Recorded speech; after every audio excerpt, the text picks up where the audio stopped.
Hi and welcome back to Stuff About Tutorials. In today's video, we're going to talk about on how to delete your Facebook story. Maybe you want to get rid with your Facebook story in less than 24 hours. So today, I am going to show you on how you can delete your Facebook story. Check the video description and I will try to leave the written instructions. So without further ado, let's get into the video.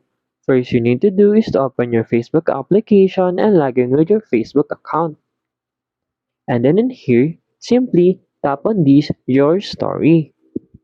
And then in here, as you can see, this is your story. To delete your story on Facebook, simply tap on this three dots icon at the upper right corner of your screen. And then in here, simply tap on this Delete the Photo. And after that, as you can see, delete photo from your story. If you want to remove this photo from your story without losing it, you can cancel it and archive it instead. After that, simply tap on this delete button.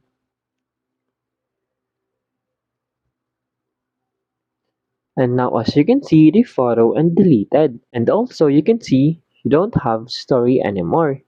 There you go. If you want to know on how you can delete your story on Facebook, that is the easiest way I know how. If you know another way on how you can delete your story on Facebook, leave a comment below. Also, be sure to subscribe for more videos.